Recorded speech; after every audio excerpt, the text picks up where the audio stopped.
The shuttle shook hard as we punched through the storm clouds of Kelvatha. Station and I grabbed the handrail with both hands through the small window.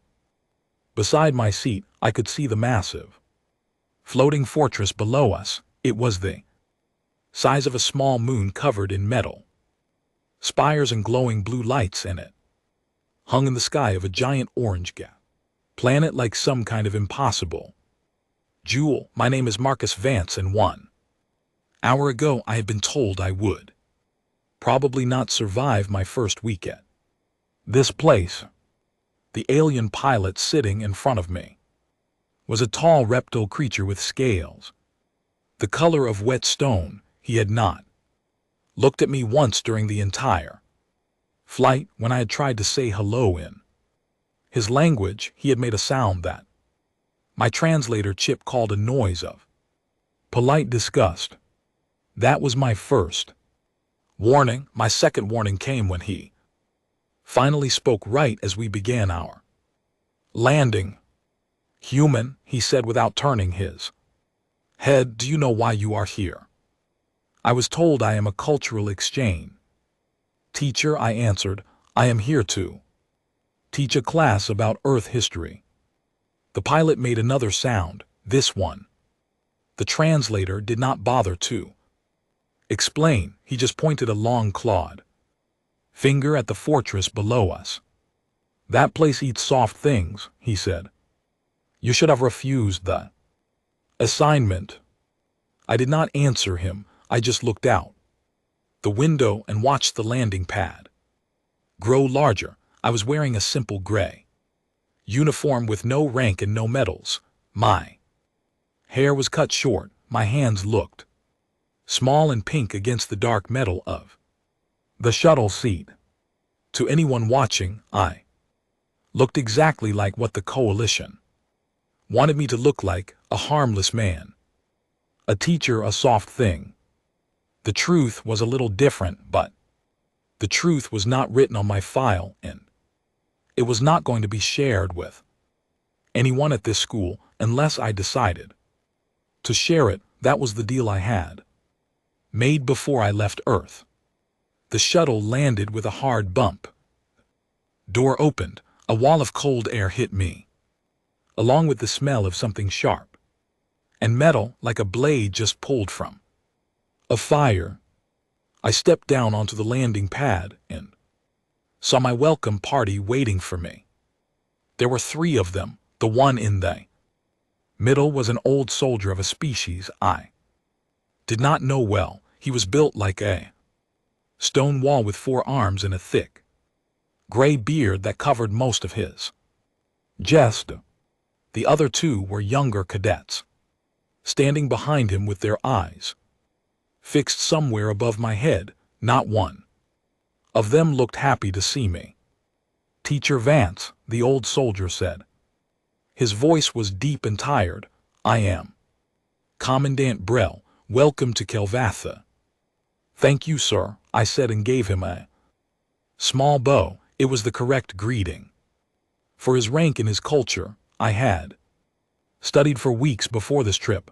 I had learned 40 greetings and 100 small customs. I wanted these people to believe I was a careful, polite, gentle scholar. Commandant Brell raised one of his 4 eyebrows. He had not expected the bow. Good. Follow me, he said. We walked together across the landing pad and through a large arched doorway into the fortress itself. The hallways were enormous. The ceilings were so high that I could not see them clearly in the dim light. Everything was built for creatures much larger than me. The handrails were at the level of my face. The doors were twice as tall as they needed to be. I felt like a child walking through a building made for adults. As we walked, cadets passed us in the hallway. Each one made me feel smaller. A group of tall insect warriors with blade-shaped arms clicked past and gave me a strange buzzing laugh. A reptile cadet with a heavy tail looked down at me as if I were a small animal that had wandered into the wrong room. A pale floating creature with 6 eyes simply stared without blinking as it drifted past.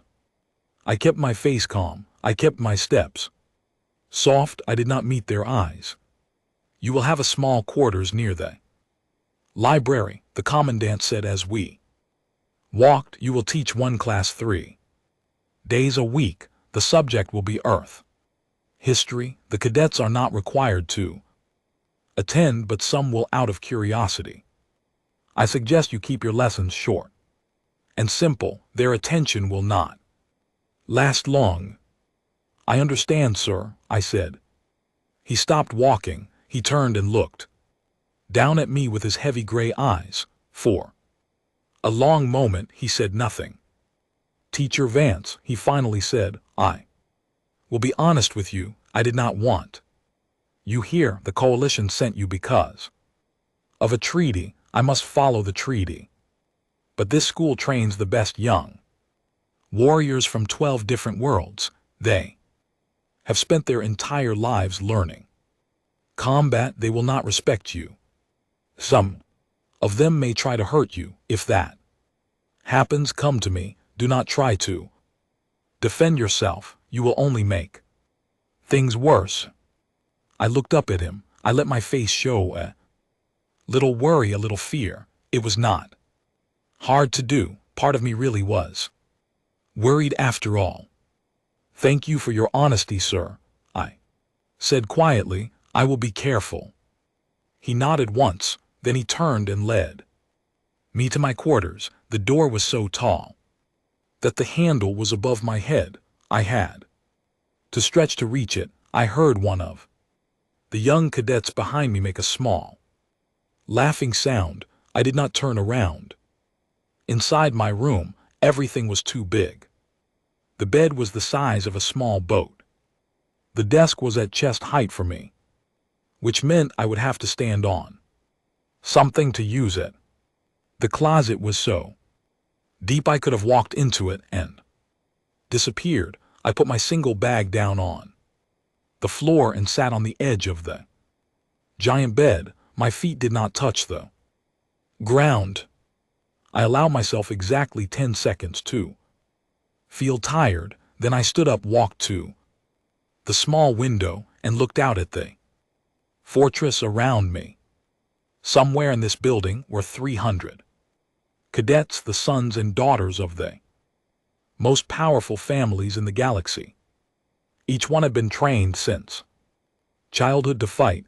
Each one was faster than me, stronger than me, and armed with natural weapons I did not have. Claws, scales, fangs, armored skin. And each one of them believed I was here to be a joke. That was good. That was exactly what I wanted. I opened my bag. Inside were my clothes, my books, and a small wooden box I had carried with me across 6 jump gates.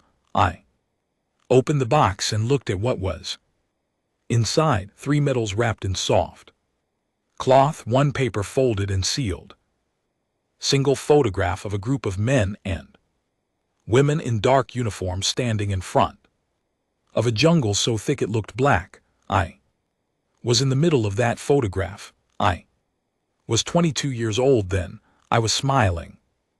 Only 4 of the people in that picture were still alive.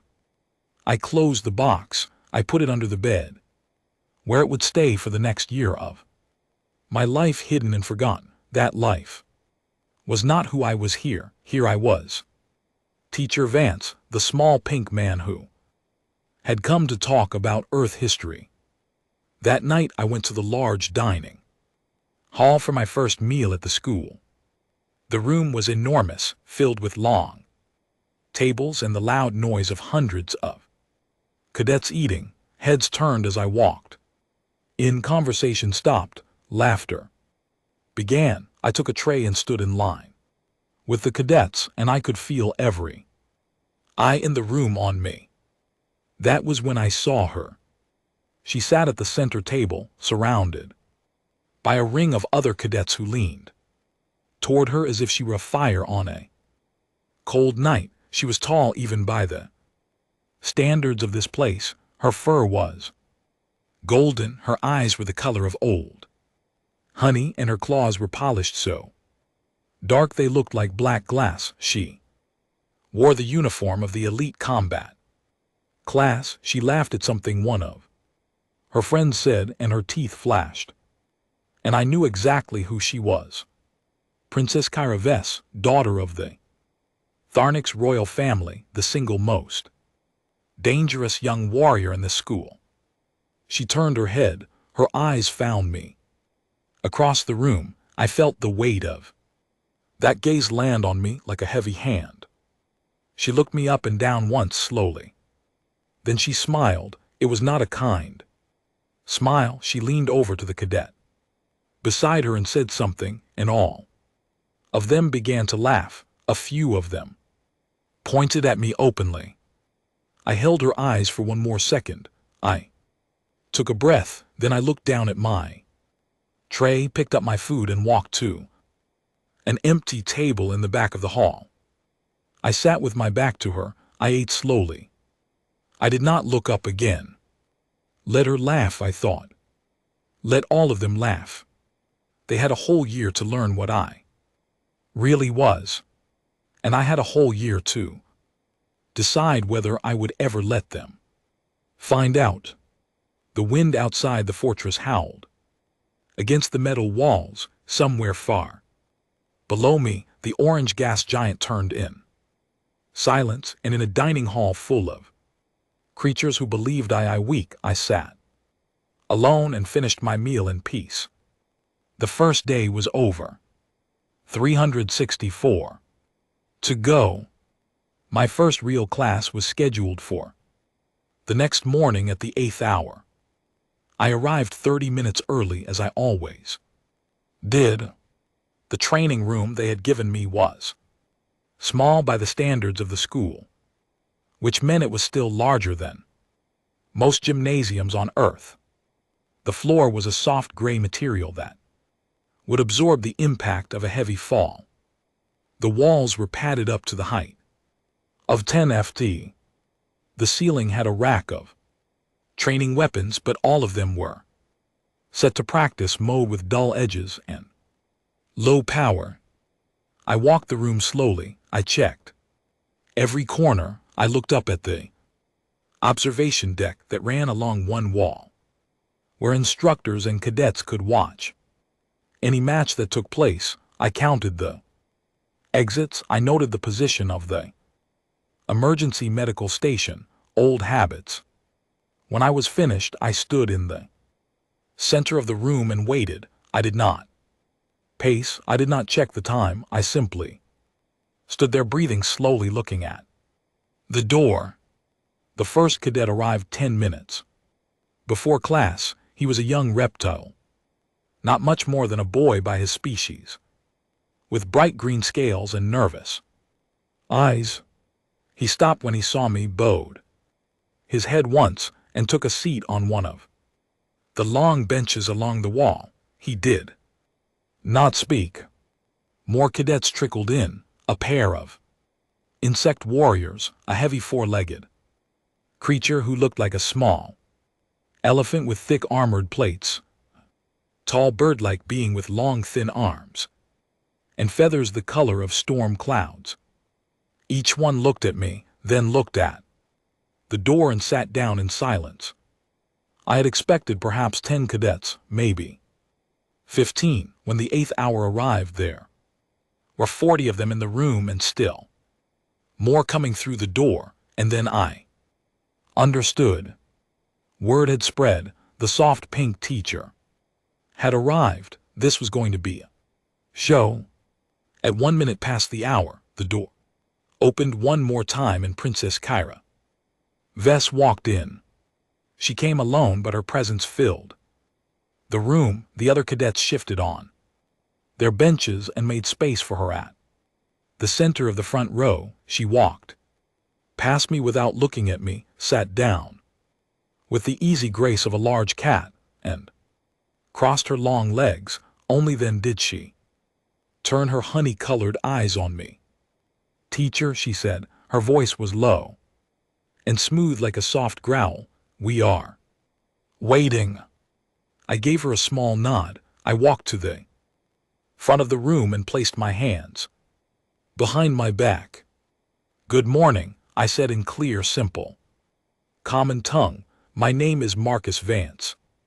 I am from the planet Earth. I have been sent here to teach you about my people. Today, I would like to begin with a story about the history of human warfare." A few cadets snickered. Someone in the back made a coughing sound that was clearly fake laughter. Kyra Vest smiled, showing the edges of her teeth. I continued as if I had not heard them. "Many long years ago," I said, "humans of my world hunted animals for food. We did not have claws. We did not have fangs. We were not fast. We were not strong, but we had one thing that the animals did not have. Soft skin," called a voice from the back. The room laughed. I smiled politely. "No," I said. "Patience." That stopped the laughter. I could feel the room grow just a little more interested. "Humans hunted by walking," I said. "We would find a large animal many times our size and we would walk after it. Animal would run, we would walk. The animal would stop to rest, we would still walk. The animal would run again. We would still walk for hours, for days. Across deserts, across mountains, across rivers. We would not stop. We did not get tired. Slowly the animal would become so tired that it could not run anymore, and then we would catch it." The room was quiet now. Even Kyra Vest was looking at me with something that was not quite contempt, not yet. "This is who humans are," I said. "We are the ones who do not stop. It is how we became the only species on our world. It is how we left our planet. It is how we crossed the stars. We are a patient people, and I hope, over this next year, to share some of that patience with you." I stopped. I looked around the room. Most of the cadets had gone quiet. A few were still whispering. I had spoken for less than 3 minutes, and I had given them the most honest warning they would ever receive. Then Kyra Vest stood up. She did not do it quickly. She rose to her full height slowly, the way a wave rises before it falls. She walked forward one step at a time until she was standing in the center of the open training floor. She turned to face me. Every eye in the room was on her. "Teacher Vance," she said, "your story is very interesting." "Thank you, Princess. But I have a question." "Please ask." She showed her teeth. It was not a smile this time. "If humans are so patient," she said, "why are they so weak? You walk for days, that is fine, but what happens when the animal turns and fights? What happens when something bigger and faster and stronger simply kills you? Your patience will not help you then, will it?" The cadets laughed. This was the show they had come to see. I kept my face calm. I did not move from the front of the room. "Princess," I said gently, "I am a teacher. I'm not here to fight anyone." "Of course not," she said. Her eyes gleamed. "But perhaps you could allow me a demonstration for the education of the class. Of course, I would like to show the cadets what happens when a soft-skinned creature meets a true warrior. A friendly match. No harm, just a lesson." I stood still. I looked at her. I let the silence grow long enough to become uncomfortable. "Princess," I said, "I do not think that is a good idea." "Oh," she tilted her head, "are you afraid, teacher?" The room went quiet. This was the Moment, every cadet leaned forward. Every eye was fixed on me. I could see what was happening as clearly as if it had been written on the wall. Princess was testing me. If I said yes, I would be crushed and my class would be ruined for the rest of the year. If I said no, I would be a coward and my class would be ruined for the rest of the year. The only way out was through. I took a long, slow breath. Princess Kyraves, I said, I am a teacher, not a warrior, but if you believe a short match will help the cadets learn something, I will agree to it under two conditions. Her ears lifted in surprise. She had not expected agreement. Name them, she said. First, I said, no weapons, no claws. Extended to full length, no bites. Simple match. The first one to be held down for 3 seconds is the loser. Agreed. Second, I said, whatever happens in this match, the cadets must promise to listen to my full lesson afterward, without interruption, without laughter.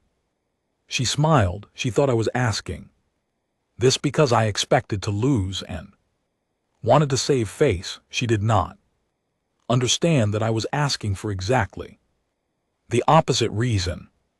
Agreed, she said. Cadets, do you all promise? A loud chorus of voices answered, yes. They would have promised anything to see this fight. Very good, I said. I walked to the side of the room. I removed my outer jacket and folded it neatly on a bench. I rolled up the sleeves of my simple white shirt. My arms were thin and pale next to the golden fur of the princess. A few of the cadets made small sounds of amusement. I walked back to the center of the floor. I stood across from Kyraves. She was 9 ft tall. I was 6. She outweighed me by at least 300 lb. Her claws, even at half length, could cut through leather. Her jaws could snap a tree branch. She crouched low, ready to pounce. I simply stood with my hands at my sides. You will fall in seconds, she said softly. Her eyes were bright with pleasure. Perhaps, I said. Commandant Brel had appeared on the observation deck above us. I saw him from the corner of my eye. He was leaning forward, his 4 hands gripping the rail, and his face was a mask of horror. He opened his mouth to call out to stop the fight, to save the poor pink teacher from what was about to happen. But Kyraves was already moving. She came at me like a falling mountain, golden fur and claws and teeth covering the distance between us in a single leap. I smiled, and I moved. The princess had lived her entire life as the strongest person in any room she entered. She had learned to fight against others like her, others who tried to match her strength, others who crouched and roared and came at her with equal force. She had never in her life fought someone who simply refused to be where she thought they would be. I was not there when her claws came down. I had already stepped to the side, turning my body at an angle, using her own forward motion to carry her past me. I felt the wind of her pass across my face. I heard her land heavily on the floor behind me, claws scraping, turning her long tail whipping around to balance. Sorry. She spun. Her honey eyes were wide with surprise. Again, she hissed, but she was not talking to me. She was talking to herself. She came at me a second time. Faster now, lower to the ground, a true hunter's attack. She aimed for my legs, meaning to knock me down, to bring me to her level where her weight would pin me. I did not try to stop her. I could not have. She was too strong for that. Instead, as she came at me, I reached Down, placed both my hands on her shoulders as if I were greeting a friend, and used the small moment of her forward motion to step over her. I did not jump, I did not leap. I simply placed one foot on her shoulder and walked across her back as she passed beneath me. The room made a sound. It was not a cheer, it was not a laugh. It was a single shared gasp as 40 trained young warriors saw something they could not explain. Kyra Vest turned. There was no anger on her face now. There was something else. Something that had not been there a minute ago. Confusion, and under the confusion, the first small touch of fear. "What are you doing?" she whispered. "Princess," I said softly, "I am teaching." She came at me a third time. This time she did not crouch or leap. This time she used her full height and her full reach, swinging a massive arm at my head to simply knock me from the air like a bug. I ducked. Her arm passed over me. I stepped inside her reach where her size worked against her. I placed 2 fingers against a point on her side, just below her ribs, and pressed. Her leg gave out. She did not fall, not quite. She dropped to one knee, her eyes wide, her mouth open in shock. She did not understand what had just happened. In truth, most doctors in the galaxy would not have understood either. Tharnik's biology was well studied, but there were certain pressure points that had never been published in any public medical file. I had read the private files. I had memorized every one. I stepped back. I let her stand up again. "Princess," I said. My voice was calm. My breathing was steady. I had not broken a sweat. "Are you all right?" She looked at me. For the first time she truly looked at me, not at the small pink man she had expected to crush, at the person standing in front of her.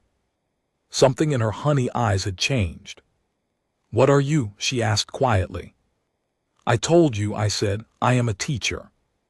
And then, because her pride would not let her stop, she came at me one more time.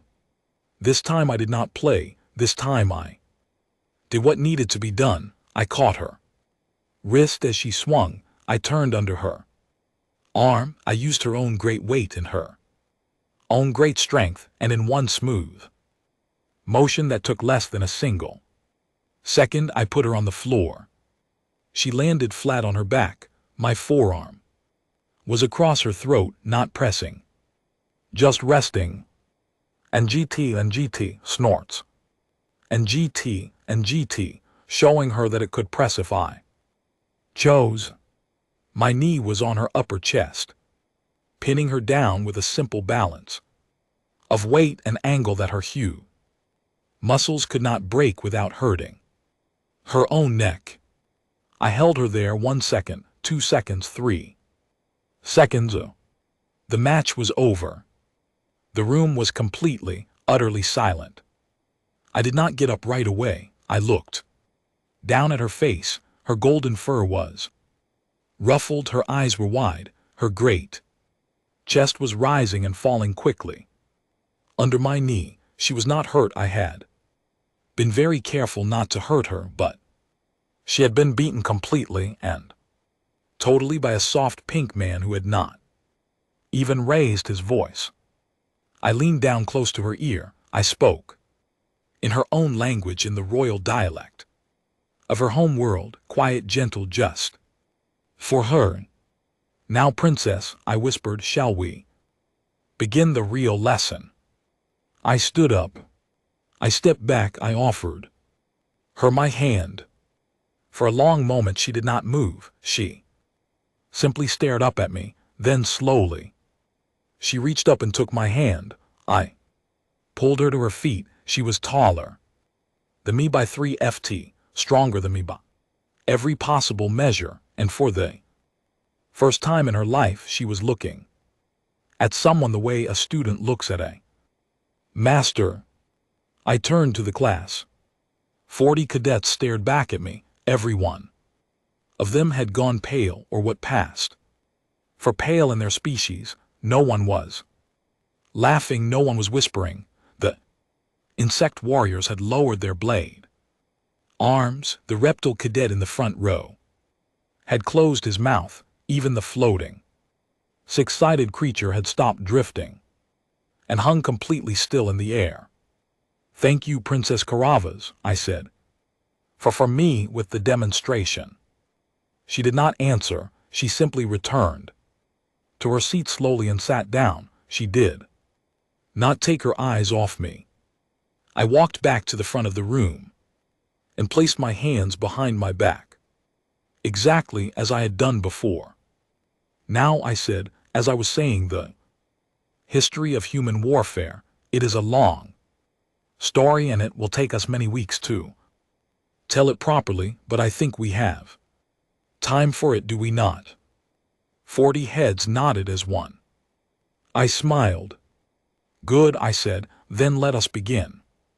And I did. I began with how our ancestors learned to chase animals across the open plains.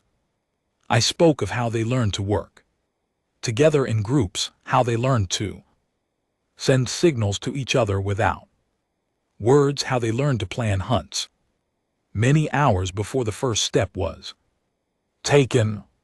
I spoke of the first stone tools and the first wooden spears and the first fires that let us work through the long dark night.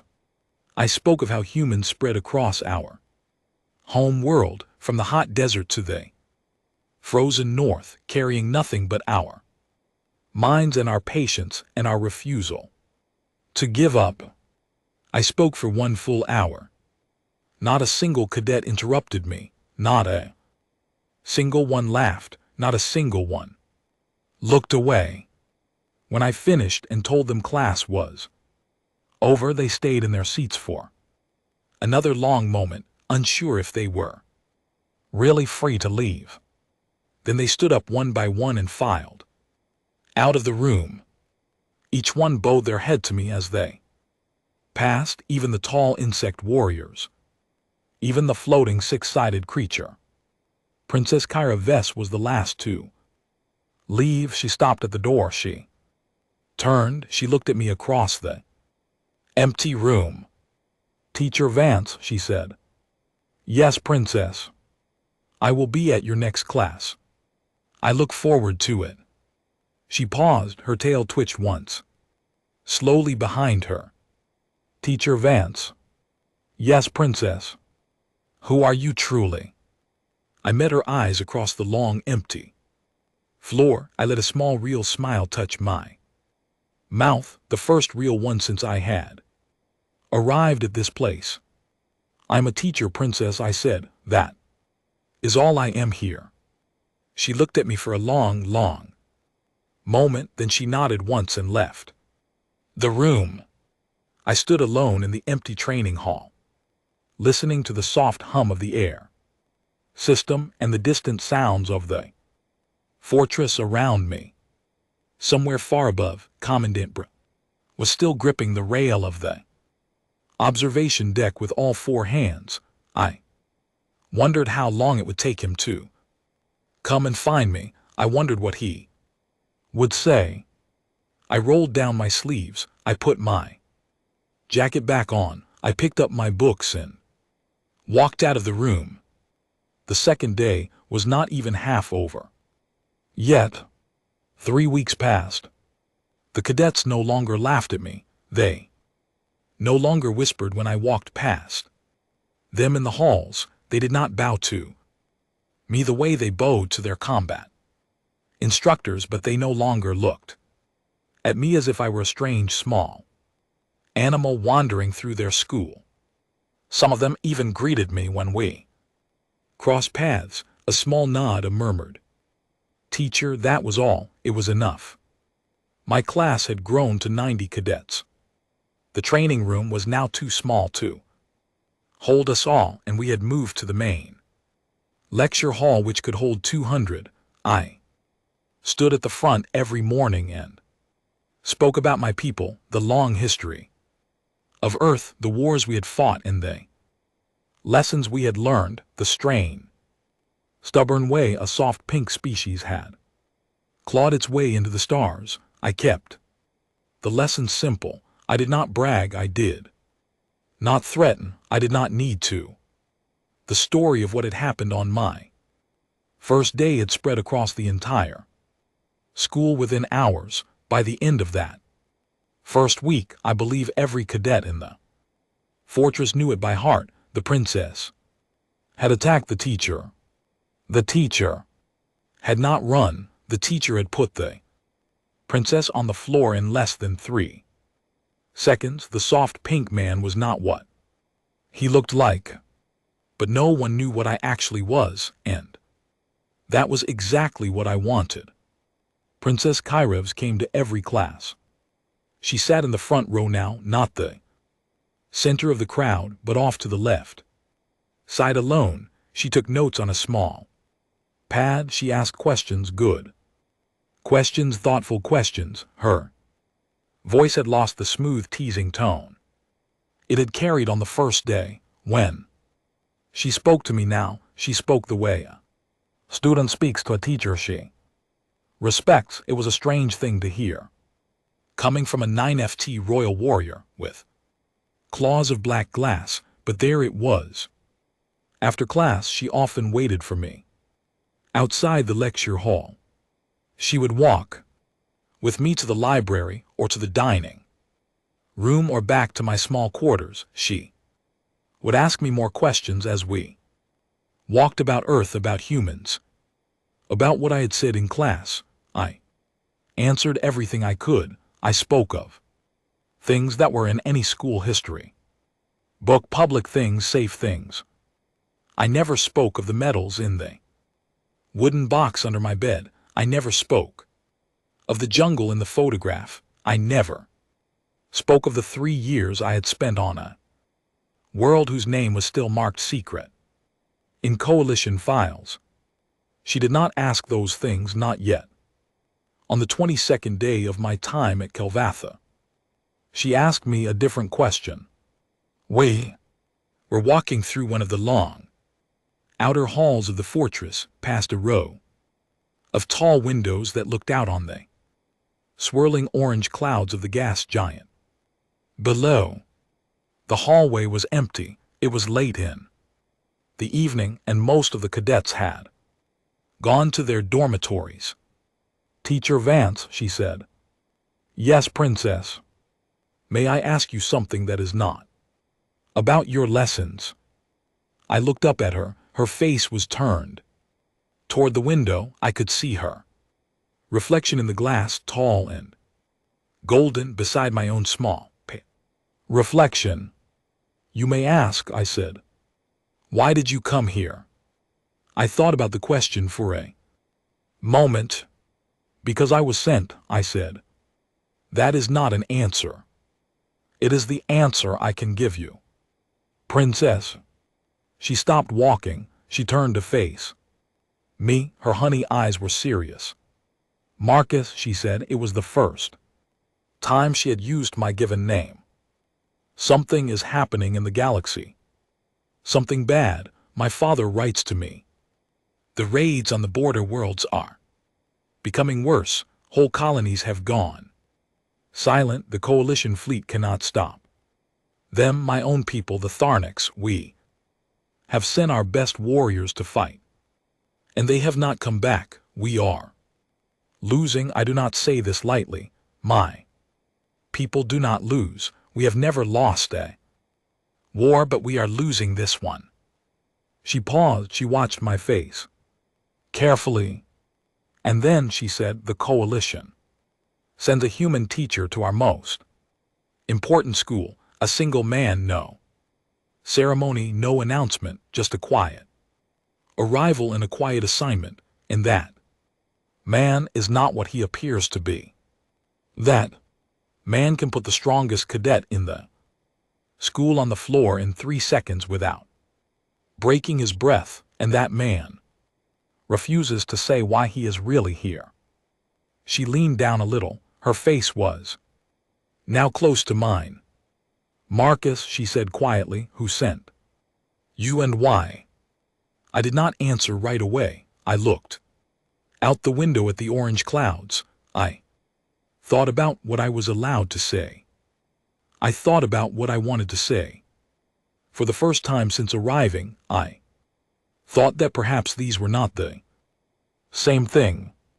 Princess, I said carefully, walk with me a little longer. I will tell you what I can. We walked in silence down the long hallway. I chose my words as carefully as a man walking across thin ice. You are right, I said, that something is happening. I do not know all of it. I am not a general or a politician. I am just one man, but I was told before I came here that the coalition believes the enemy you are fighting on the border is different from any enemy you have faced before. Different how? Different in the way they fight. Your warriors are trained for honorable combat, for battles with rules, for facing an enemy who stands in front of you and meets your strength with their own. That is the way every species in the coalition fights. It is the way you have always fought. Yes, the enemy on the border does not fight that way. They do not stand in front of you. They strike and run. They attack. When you are sleeping, they use tricks. They use lies. They use surprise. They do not meet your strength. They avoid it. They find your weakness and they cut at it until you fall. Karavesk was silent. She was listening very carefully. My people, I said, have fought wars like that for 10,000 years. Not all our wars, but many of them. It is the kind of war we know. It is the kind of war we are perhaps too good at. And I think, Princess, that I was sent here because someone somewhere has decided that the cadets of this school need to learn that kind of war too, before it is too late. She stopped walking again. She stared down at me. You were sent to teach us how to fight the way your people fight. I was sent to teach you about Earth history, Princess. That is what my file says. Marcus, that is what my file says, I said again. But I held her eyes and I think she understood. She took a long breath. She looked back out the window at the orange clouds and the distant stars. Who are you really? She asked. I am a teacher. And before you were a teacher. I was quiet for a long moment. Before I was a teacher, I said, I was a man who walked a long way after things that did not want to be caught for a long time until they were caught. She turned her head. Her honey eyes studied me.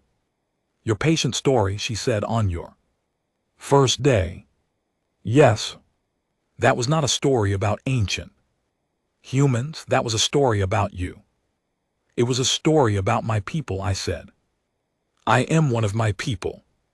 She nodded slowly. She looked like a woman putting together a puzzle in her mind. A picture was forming. She did not yet see the whole thing, but she could see the shape of it now. Teach me, she said. Princess, teach me, she said again, not just the public classes, not the history lessons. The real thing. Teach me how your people fight, how you beat me in 3 seconds on my first day. Princess, I do not think your father would approve. My father is losing warriors every week. Marcus, my father would kiss your hand if he knew what you just told me.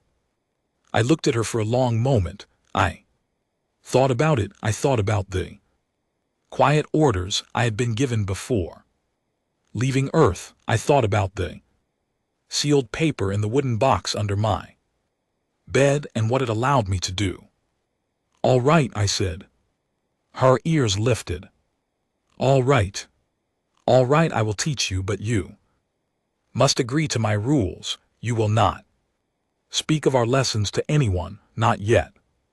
You will not brag, you will not show off. When the time is right, you will help me teach others, but that time is not now. Do you agree? I agree. Then we begin tomorrow before the sun rises, the small practice room near the eastern wing. Tell no one, bring no weapons. Yes, teacher. I began to walk again. She walked beside me. Princess. Yes, Marcus. You will hate me for the first month, I promise you. She smiled. It was a small smile, but a real one. I already hated you the first day, she said. You put me on the floor. This will not be worse than that. It will be much worse than that. She laughed, a real laugh, the first real laugh I had heard from her. We shall see, teacher, she said. She was wrong. It was much, much worse. I met her the next morning at the 4th hour, long before the sun crept over the edge of the gas giant. The small practice room was empty and cold. She was already there when I arrived, dressed in simple training clothes, her golden fur smoothed back, her eyes bright with excitement. She had come ready to learn secrets. She had come ready to become something more than she already was. I made her stand still for 1 hour. That was the first lesson. Not a move, not a strike, not a grip, just standing still, feet shoulder width apart, knees slightly bent, arms relaxed, weight balanced, eyes forward for a full hour without moving. By the 20th minute, she was shaking. By the 40th minute, her breath was ragged. By the end of the hour, her legs were burning so badly that when I finally told her to stop, she fell to one knee and did not stand up for several minutes. What, she gasped, was that? That was lesson 1, I said. What did it teach me? Patience, I said, and how to feel your own body. You cannot fight the way I fight if you cannot stand still the way I stand still. She looked up at me. Her honey eyes were full of angry tears. I had warned her she would hate me again tomorrow, I asked gently. She nodded. She could not speak. Good, I said, go rest. She came back the next morning, and the morning after, and the morning after that, every single morning for the rest of the month. She stood still. She breathed. She learned to feel her own weight. She learned to be quiet inside her own skin. It was the hardest lesson I had ever taught anyone, because it seemed like nothing at all, and it was everything.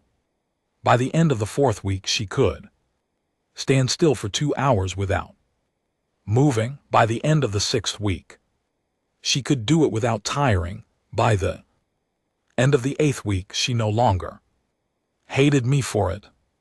Then I began to teach her how to move. And that, too, was nothing like what she had expected. She had expected strikes, grips, throws. She expected the kind of training her own combat masters had given her since she was a cub. She expected power and speed and the clash of muscle against muscle. What I taught her was the opposite.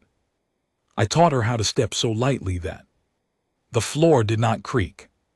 I taught her how to breathe so quietly that her own ears could not hear it. I taught her how to read the way a person's shoulders moved half a second before they threw punch, and how to be somewhere else by the time the punch arrived. I taught her how to use another person's strength against themselves so that the stronger they were, the faster they fell.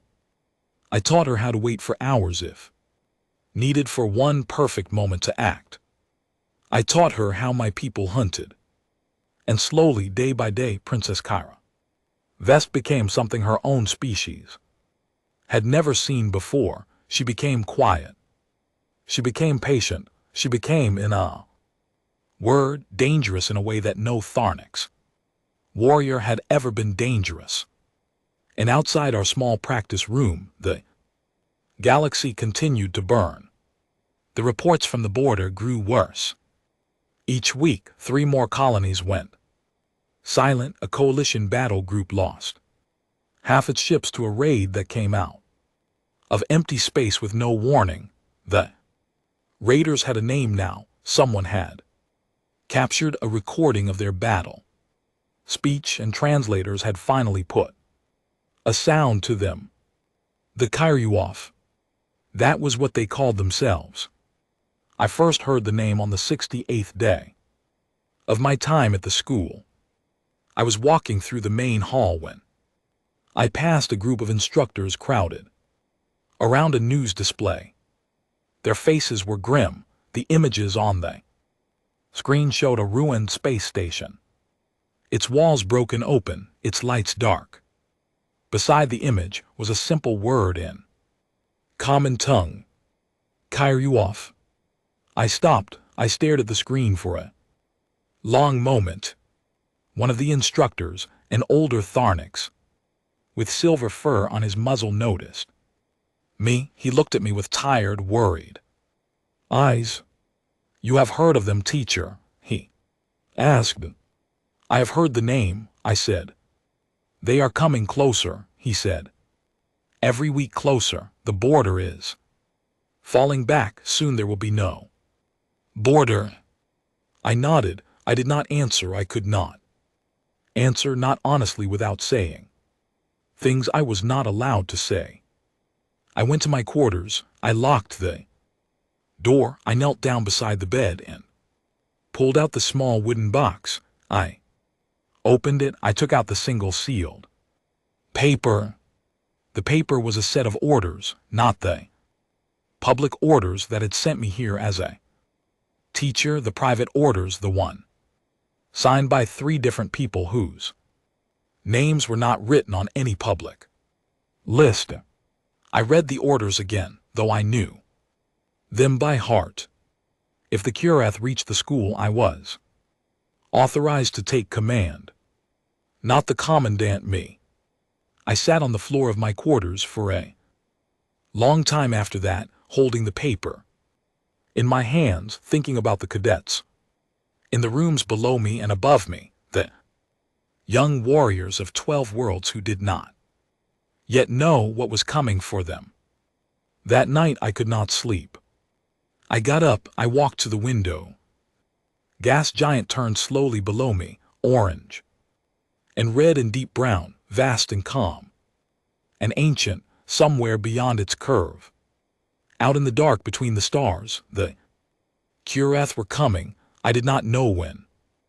I did not know how many, but I knew, with the certainty of a man who has spent his life reading the shape of hunts, that they were coming here next. I returned to the bed. I did not sleep. In the morning, I went to the small practice room an hour earlier than usual. Princess Kyra Vest was already there. She was standing still in the center of the room, exactly as I had taught her, her breath quiet, her eyes forward, her weight balanced. She opened her eyes when I came in. "Teacher," she said softly, "something is wrong." "Yes." "Tell me." I stood in front of her. I looked up at her tall golden shape in the dim morning light, and for the first time since I had arrived at this school, I told her the truth. "Princess," I said, "we have perhaps 2 more months, perhaps 3. Then the war comes to this door, and when it does, every cadet in this fortress will die unless we teach them what I am teaching you. All of them. Together, starting soon." She looked at me for a long moment. Her face did not change. "Then we have much work to do, teacher," she said quietly. "Yes, princess. Let us begin. And we did. The attack came on the 131st day. It came without warning, the way all Kurath attacks came. One moment the fortress of Kelvatha was floating quietly in the orange sky of the gas giant, its lights burning calmly. Against the dark, its defense fleet, patrolling the outer rings in lazy loops. The next moment the space around us was full of fire. I was in the lecture hall when it happened. I had been teaching. My class had grown to over 200 cadets by then. Almost every young warrior in the school, and we were working through a lesson about small group tactics. Kyra Vess was in the front row. As always, the room was quiet and focused. No one was laughing. No one had laughed in my classes for a long time. Then the whole fortress shook. The lights flickered, the air filled with the low shriek of the emergency alarm. A voice came over the speakers, calm and clear, the voice of a coalition station officer trained for exactly this moment. All personnel to battle stations. This is not a drill. Repeat, this is not a drill. Station is under attack. Enemy ships identified. Kurath signatures confirmed. The room exploded with noise. 200 cadets stood up at once. Voices shouted. Chairs scraped. Half the cadets began to run for the doors. The other half stood frozen, unsure what to do, their faces pale with the shock of a word they had heard only in news reports. I did not move from the front of the room. I simply raised one hand. Stop, I said. My voice was not loud, but it carried. Every cadet in the room heard it. They had heard it every day for 4 months. They knew that voice. When that voice said stop, they stopped. The noise died. 200 pairs of eyes turned to me. Sit down, I said. For a moment no one moved. Then slowly they began to sit. All of you, I said, sit down, now. Listen. They sat. The alarm continued to shriek. The fortress continued to shake. Somewhere above us, the coalition fleet was fighting and dying. I spoke to the cadets in a voice that was calm and steady and very sure. Every one of you, I said, has trained your whole life for this moment. You think you are not ready. You are wrong. You are ready. You have also for the last 4 months been learning a different kind of fighting from me. Some of you know what I really am. Most of you have guessed. It does not matter. What matters is what I will tell you now. Listen carefully. The room was completely silent, except for the alarm. The Kurath will not attack the way your instructors taught you to expect. They will not fight honorably. They will not meet your strength. They will board this station in small groups. They will use the corridors. They will hide. They will strike from behind. They will try to break you into small scared pieces and then eat those pieces one at a time. That is how they fight. That is the only way they fight. I looked across the room. I saw Kyra Vess in the front row. Her honey eyes were bright and steady. So I said, we are going to do something they do not expect. We are going to fight them the way they fight us. Small groups, quiet movement, strike and move, strike and move. No heroic stands, no great last charges, just patient, quiet, careful work until every one of them is off this station or stop. Do you understand me? A rumble of voices. Yes. Louder. A louder rumble. Yes, teacher. Good, I said. Now listen, you break into groups of 5. Each group will have a leader. The leader will be the cadet in your group with the most combat experience. Each group will be given a sector to clear. You will move through that sector slowly. You will check every room, every doorway, every corner. You will stay low. You will stay quiet. You will not shout. You will not roar battle cries. You will not announce yourselves. You will find the enemy before they find you, and you will stop them, and then you will move to the next sector. Do you understand me? Yes, teacher. Princess Kyra, I said. Yes, teacher, she said. You are with me. Pick 4 cadets. 4 you trust most. We are going to the command deck. Yes, teacher. She stood up. Without hesitation, she named 4 cadets. A heavy reptile with dark green scales, a tall insect warrior with blade arms folded back, a small, quick creature with 6 legs who I had noticed quietly as one of the best students in the class, and a Tharnic cub, half her size, her own cousin, whose name was Teves. The 4 cadets stood and moved to her side without a word. The rest of you, I said, form your groups now. Leaders, raise your hands. We'll assign sectors. We have perhaps 5 minutes before the first boarders arrive. Move. The room moved. It was, I think, one of the most beautiful things I have ever seen. 200 young warriors of 12 different species, who 4 months ago had laughed at me in a dining hall, now moving with the quick, quiet purpose of trained killers. They formed their groups. They raised their hands.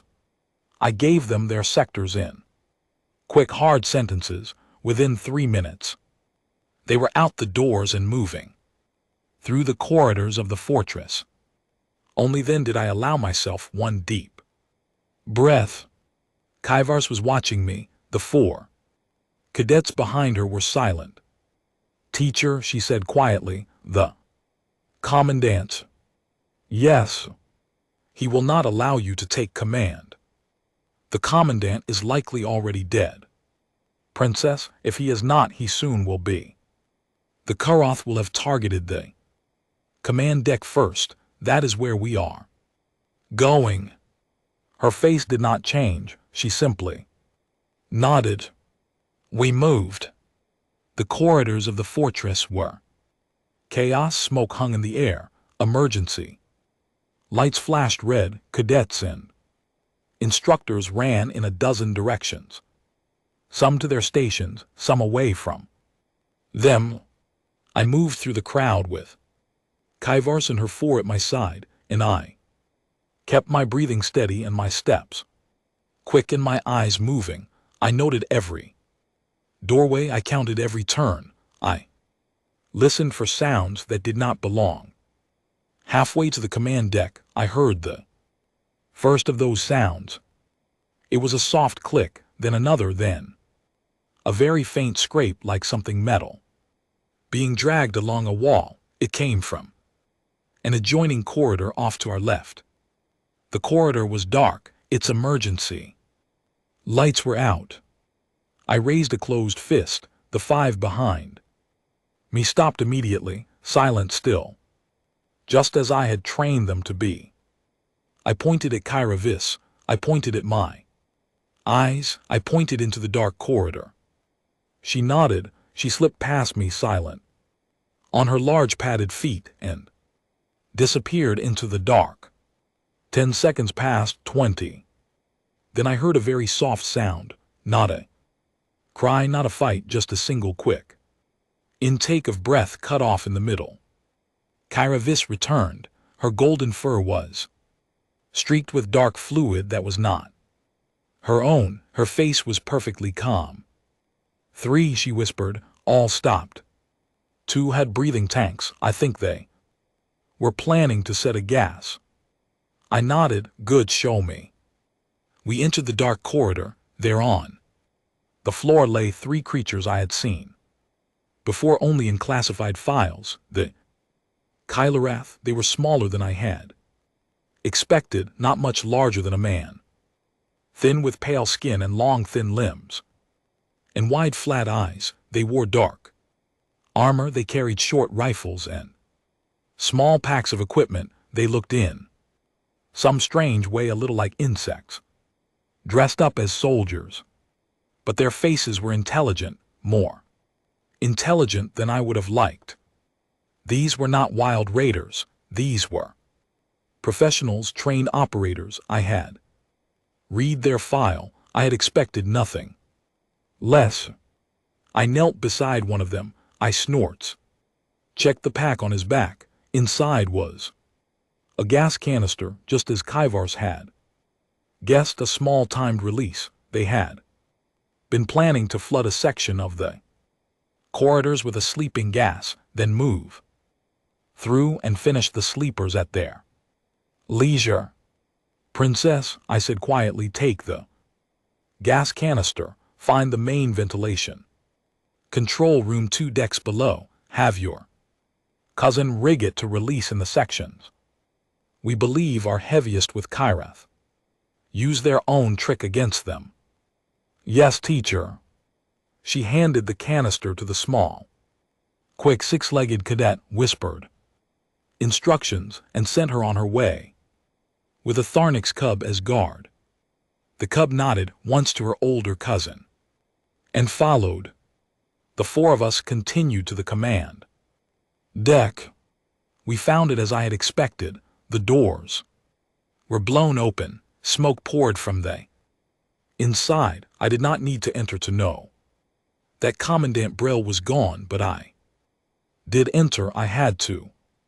He was lying by the main console, all 4 hands still gripping the controls.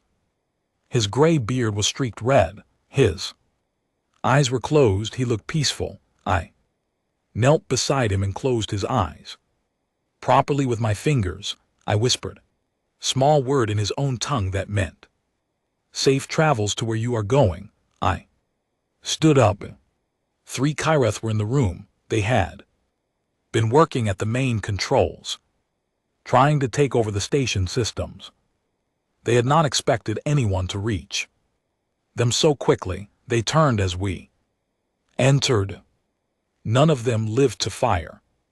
The heavy reptile cadet was in front of the first before he could raise his weapon. The tall insect warrior reached the second with his folded blade arms in a single long step. Kaivar's took the third herself. It was not a fight. It was not even really a struggle. 4 months of training in a small practice room showed me in those 3 seconds that my students had become exactly what I had hoped to make them. I stepped to the main console. I looked at the readouts. The station defenses were still operating barely. The outer fleet had lost half its ships. The rest were holding. Boarding pods were still arriving. I counted the marks on the screen. 12 pods had landed, perhaps 60. Kyrath in the station total.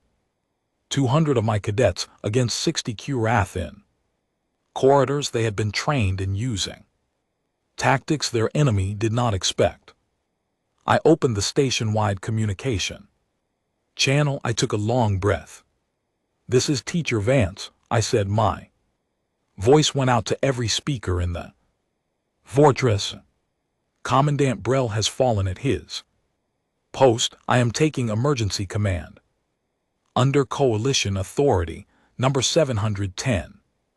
All cadet groups continue your sector clearing. I have ordered a gas release in the lower corridors. It will not harm you. Your breathing masks are already on. The enemies are not. Push through any Kyrath you find in the lower decks.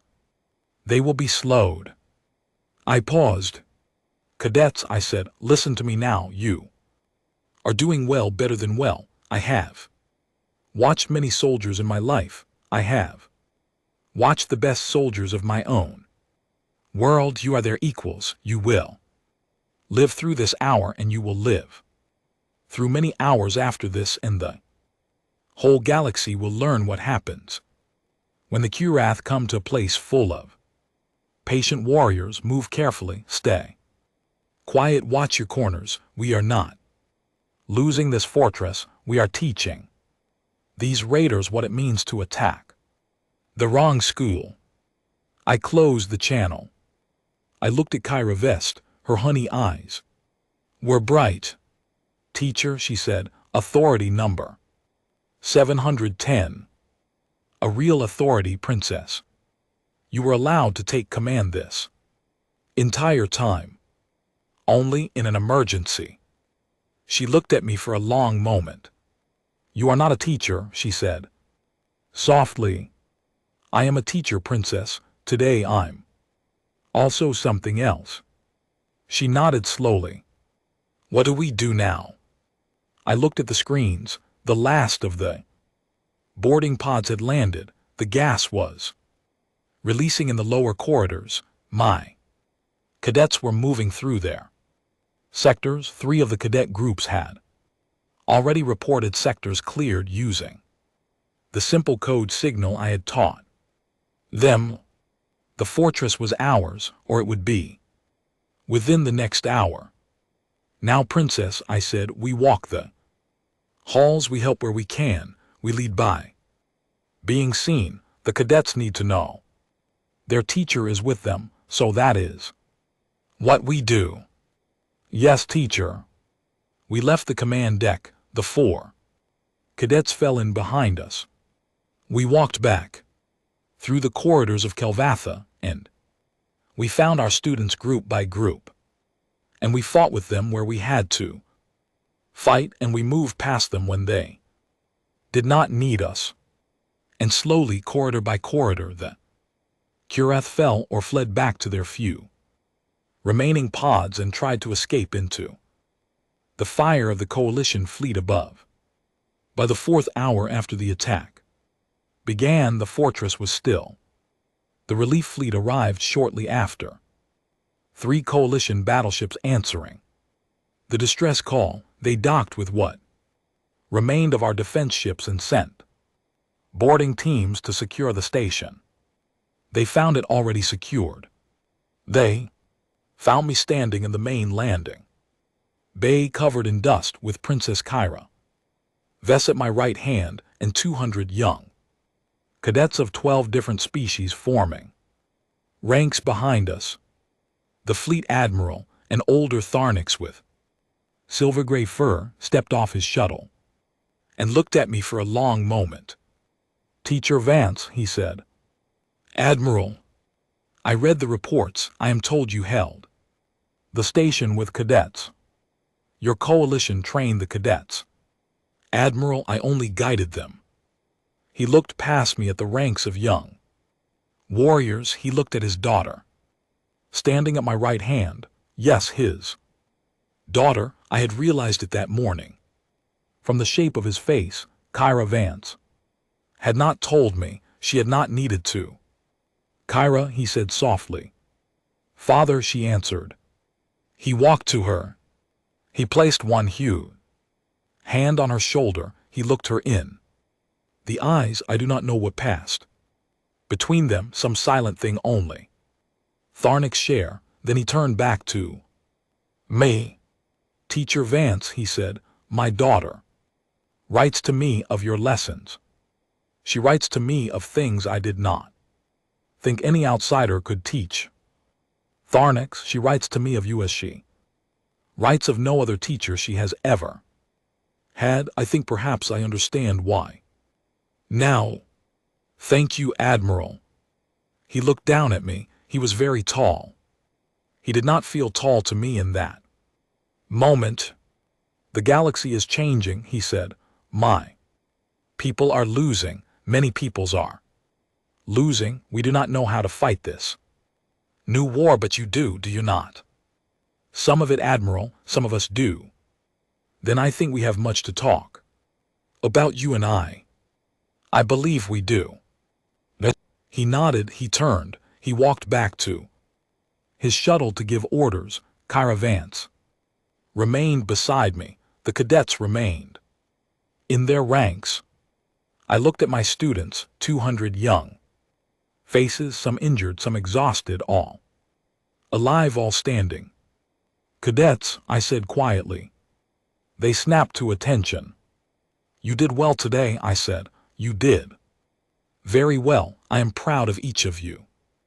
I paused. I looked across their faces. I let them see, for just one moment, the man behind the teacher. This is only the beginning, I said. The Curath will come again. They will come to other schools, other stations, other worlds, and soon they will meet more cadets like you, because each one of you beginning tomorrow will take what I taught you, and you will teach it to 5 others, and those 5 will teach 5 more. And we will not stop. We will not stop walking, and we will not stop teaching, and we will not stop being patient until every warrior of every coalition world knows how to fight this war. I paused. We are going to walk the Curath down, I said, across the stars for as long as it takes. Do you understand me? Yes, teacher. Louder. Yes, teacher. Good, I said. I turned. Kyra Vess was looking at me. Her golden fur was streaked with dirt and blood. Her honey eyes were bright. She was smiling. It was not the cruel smile she had given me in the dining hall on my first day. It was not the surprised smile she had given me after her first defeat. It was a different smile.